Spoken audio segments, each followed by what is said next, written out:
Welcome to Small Business Stories, part of Campaign Shop Independent. Each week we will be going behind the scenes of small businesses from across the country, from studios, high street shops and kitchen tables, bringing to life the magic of small businesses and the stories collected along the adventure of being a founder. Thank you to our small business supporters NatWest, 3, Dell, Royal Mail and Pinterest. In this week's episode, Keeping It in the Family, we meet 3 small businesses who keep family at the heart of everything they do. From giving up careers to work together to dreaming up the next best-selling product, there's nothing like the implicit trust and support of those closest to you, sharing in the journey of building a life you love. The inspirational mother and son team, Sashi and Sanjay, founders of Spice Kitchen. Karen and her husband David from karanakistandesign, and know and love founders Karen, Tim and their daughter Flora. My name's Sanjay Agwal and I'm from Spice Kitchen. We make spices and we manufacture spices, but we also make gift sets for Christmas and other gifting occasions. Spice Kitchen started back in 2012. It actually started as a retirement hobby for my mum. But yeah, it was actually Christmas Day 2012, and my mum was kind of speaking to my brother and sister as well and saying, look, I'm really bored, I want something to do.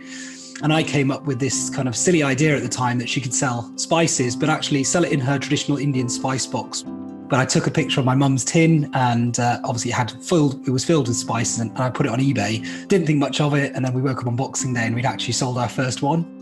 And really that was it. We just started selling online, and we suddenly realized, I think after a few months, that maybe there was something more in it. 7 years on, here we are really. So in India, they call masala dabbas, which sounds quite exotic, but it just translates as spice tin.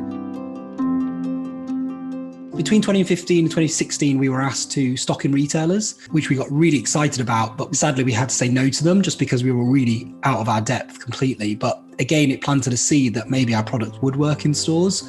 So we refocused our energy away from online, straight into wholesale, but that went really well. So we were able to kind of really understand the market, change all our packaging. We went through a big rebrand, and that was the best thing we ever did. And so we've now managed to get our products into hundreds and hundreds of shops. And then only this year, back in March, with COVID, we've flipped again and focused back on online. So we've probably doubled the size of our business this year. The business's success is completely down to my mum's creativity. She's an amazing spice maker. She's an amazing seamstress. The product has been created around her, and she's created the product as well. And therefore the success, all of our success is down to her. Our company is all based around family cooking. It's all based around mum passing on that knowledge from her to me, and then me now to my daughter who's 2 years old. My daughter's actually inspired a new range of spices. So we created a new baby spice kitchen range, which has no kind of chili, salt or sugar in, but get them in the kitchen, and it's a skill for life. So I think in the early years, we were quite shy to kind of share our story because we were putting up a facade that, you know, we were a bigger business and we didn't kind of want people to know it's just me and my mum at home packing spices into boxes all day long. But then actually we realized quite quickly, as soon as we got our story down and we started sharing that we were a family business and a small business actually, that people responded better and were more kind of, empowered to buy our products. People have really, through COVID, started to really look at where they buy products from. We've seen a growth this year because of that. So our business is very seasonal. Every year we're caught short. So there is never a year since we've started where we haven't had more sales coming in than we can pack and physically get out the door. It's an opportunity not just to obviously make money. It's an opportunity to win new customers. It's an opportunity to win 2 customers as well, because you've got the person gifting and the person receiving. Even when you've made mistakes, it's an opportunity to win that customer back by being overly amazing. My name is Karen from karanakistandesign. It's a small family business. Me and my husband run a company selling prints and gifts, mainly focusing on children. I set up karanakistandesign over 10 years ago, and I was working on my own, getting busier and busier. My husband started to join in, and quickly moved on to working full time, because the idea that we had was that we could obviously raise a family and work together. It's been brilliant. It's just so nice to work together. We often get the question, how does that work? Living together and working together. But it just really does. I think we have sort of clear roles of who's responsible for what, and childcare is very difficult. So we just thought this is a great way to be able to do what we want to do have the family and sort of, have the cake and eat it at the same time. Got a daughter who's 1.5 and a boy who's 7. Both of them has always been the inspiration behind the products. So the things that they like and get excited about is the things that I feel like I can use for work. Really be able to spend the time in the afternoon with our children. And then when they go to bed, we're back working again. When it's hard work, it kind of gives you that buzz. The hard work is almost like the reward for working. So I think when you see the results and you kind of get that buzz, it's just a good feeling. Obviously this year with the lockdown, that was a challenge, homeschooling and working at the same time. That was, it was difficult. And I have that parent guilt where I feel like it's not enough. And then realised my son had written down a list of his favourite things to do. And number 2 was watch mummy work. And I think that made me really like, okay, actually, I let him in the studio a bit more and we did a little project together. So I made a print for him, which was alphabet of emotions to sort of help him to talk about how he feels. And he actually sat next to me and we did this together. So we talked about each character, how things should look and what colours to use. But it was a really lovely process to work together, and he's got it in his room now on the wall. So every evening we talk about, he says, Mummy, what letter were you today? And I ask him, what letter were you today? And it's just been a great way of opening up how to talk about different emotions. And it was a lovely project to work together. So my background being an illustrator, I sometimes need a brief, and the brief is coming from my child.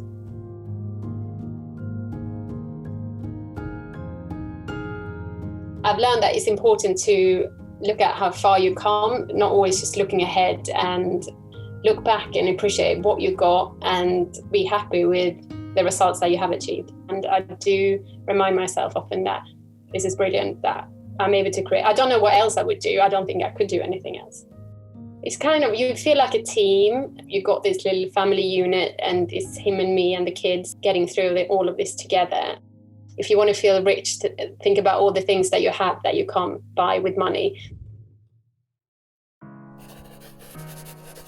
Hi, I'm Jodie Kidd and I am the owner of the Half Moon, this lovely, gorgeous pub that has been closed for 8.5 months.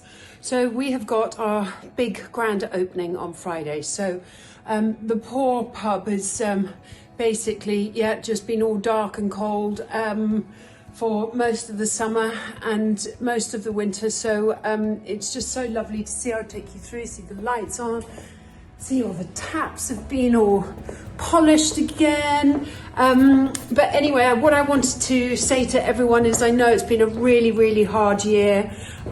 Keep going. We're almost there. We're almost out of it. Great news with the vaccines today. I'm just with you. I understand, really. I understand what a tough year this has been.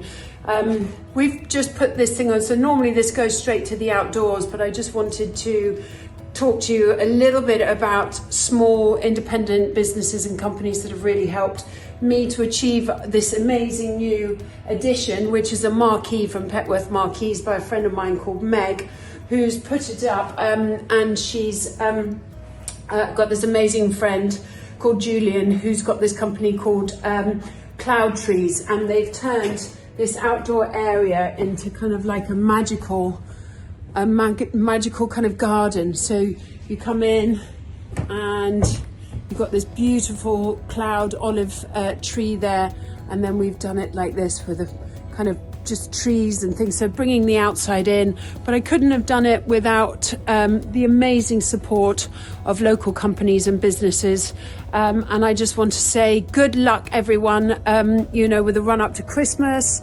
I hope it goes really, really smoothly, and if anyone is in West Sussex, do pop in to the Half Moon in Curdford, and it'll be lovely to see you here, and celebrate a little bit of Christmas cheer. And yes, I'm just wishing everyone the best of luck, and sending you all my love. Bye. I'm Karen. I'm Tim. I'm Flora, and we're Know and Love. It's called Know and Love because the products we sell are all made by people that we know and love. The company started in September 2016, Yeah. and we launched in our home actually. We launched in our dining room and kitchen, which we turned into a pop-up shop for the occasion. But then we started doing pop-ups and events and markets, and we realised we really liked talking to the customers. And then it was a bit like, actually, this is really hard work. It's like the unpacking and then the packing all in one day. Yeah. Wouldn't it be great just to have somewhere where we could just unpack and then that's it? So what would that look like? Well, it's called a shop. Oh, yeah, a shop, yeah. And then that was a discussion about what's the dream. The dream would be to live above a shop. So we moved in, and as soon as the movers went, you guys turned to me and you were like, by the way, we're going to open the shop in 4 days. You're kind of all in when you're running a shop. Yeah. It's that moment where you think, well, we have to open. We just have to open. Yeah. And we have to let people into the shop, and really exciting, but also equally terrifying at the same time. I think one of the most important things about Know and Love is us conveying the stories of the products to people. They seem to really light up when we tell them that it's got a personal meaning for us, or that it's made by someone very local. We want to stock a shop only with product that is as local as possible, where we have a connection with the makers.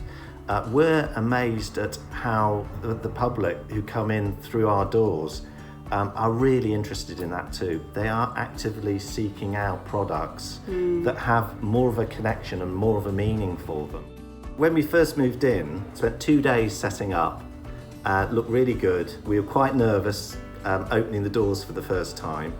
That evening, we had a problem with Shopify, and so we looked at each other and went, what are we going to do? We've got to open the doors, and we can't take any payments. And then I managed to Aura find a different credit card reader the night before online. rushed back, literally running Before with a shop card opening. reader. And For opening time. we opened the door, and literally I handed the card reader over to Karen and said, look, I don't know how this works, but here it is. And literally, I didn't know how it worked either. Flora had to set it up on the system for us. It's really lovely to be working together. Really, we've been married for 30 years this year. we recommend that people start opening a shop earlier than that. You know. I would just suggest that if anyone's got that idea, Yeah, you do need a lot of energy. don't leave it for 30 years. It's really shocking. I can't believe that at our age we've discovered something we like doing so much. I would never have dreamt of doing 10 years ago. Us having a shop has kind of made me realise maybe that loads of small businesses are kind of like us. They're kind of families that are just trying to put the thing that they're really excited about into something small and then put it forward to everyone, which I think is quite a big deal, because you're sort of putting part of yourself out there for people to see. So thank you to our 3 small businesses this week for throwing open their doors and welcoming us into their families. Thank you for watching and being part of Campaign Shop Independent. Please do share our message to support small this Christmas far and wide. And thank you again to our small business supporters, NatWest 3, Dell, Royal Mail and Pinterest.